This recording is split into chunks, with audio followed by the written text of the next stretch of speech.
নমস্কার বন্ধুরা, simple cuisine with Rumki চ্যানেলে সকলকে স্বাগত। সামনেই দোল উৎসব। আজকের পর্বে নিয়ে এসেছি একটি পানীয়, দোল বা হোলি স্পেশাল ঠান্ডাই।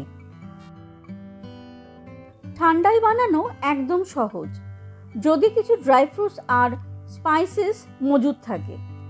তাহলে দেখে নিই কি কি লাগছে ঠান্ডাই বানাতে। একটি বোলে 2 টেবিল চামচ নেব কাজু বাদাম, নেব 2 টেবিল চামচ আমন্ড বাদাম। বাদামকে আমি ভিজিয়ে এর খোসা ছাড়িয়ে নিয়েছি। 2 টেবিল চামচ পেস্তা বাদাম দেব, একেও ভিজিয়ে খোসা ছাড়িয়ে নিয়েছি।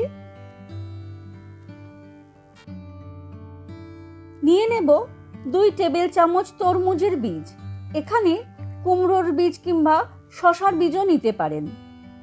2 টেবিল চামচ নেব পোস্ত। মৌরি নেব, মৌরি কিন্তু মাস্ট, একে দিতেই হবে।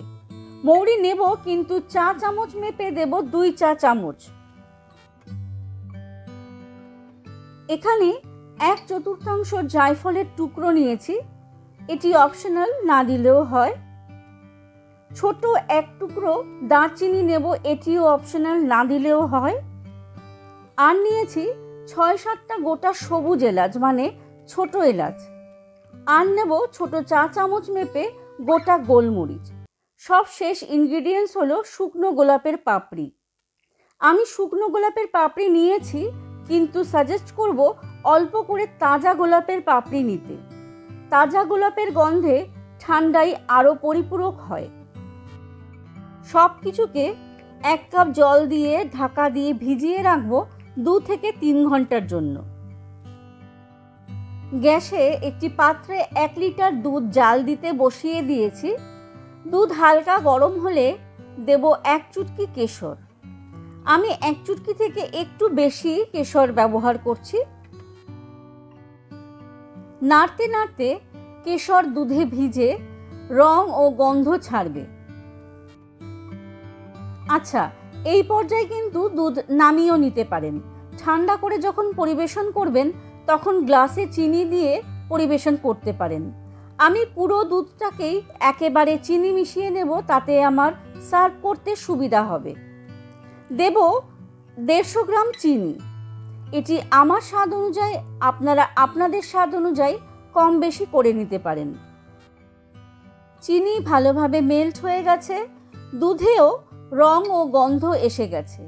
এবার গ্যাস বন্ধ করে দুধকে রুম টেম্পারেচারে ঠান্ডা করে ফ্রিজে রেখে দেব, অবশ্যই অন্য পাত্রে। ড্রাই ফ্রুটস আর মশলাকে 3 ঘন্টা ভিজিয়ে নেওয়ার পরে মিক্সিং জারে নিয়ে নেব পেস্ট করে নেওয়ার জন্য।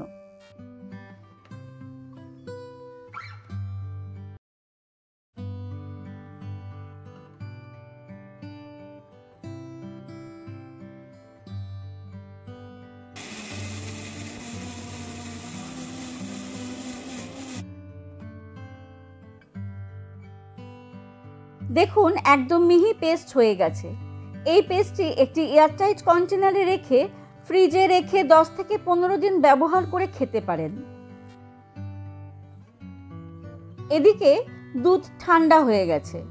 আমার এই জাগে প্রায় 6 জনের মতন ঠান্ডাই তৈরি হবে। আর 6 জনের মতন টেবিল চামচ মেপে 3 চামচ ঠান্ডাই মশলা আমি দিয়ে দেব। ভালো করে মিশিয়ে নেব। মেশানোর পর চাইলে অবশ্যই একটি স্ট্রেনারে ছেঁকে নিতে পারেন।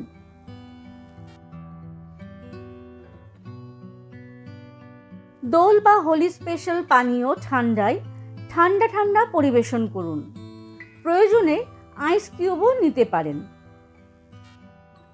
বাড়িতে অবশ্যই ঠান্ডাই বানিয়ে খাবেন ও খাওয়াবেন, এবং সবার অনুভূতি আমার সাথে শেয়ার করতে পারেন। আশা রাখব সকলের দোল উৎসব খুব ভালোভাবে কাটুক এবং আনন্দে কাটুক। সবাইকে দোলের অনেক অনেক শুভেচ্ছা। আজ এই পর্যন্তই, আবার আসবো অন্য কোনো রেসিপি নিয়ে। ততদিন সকলে সুস্থ থাকবেন, ভালো থাকবেন। নমস্কার।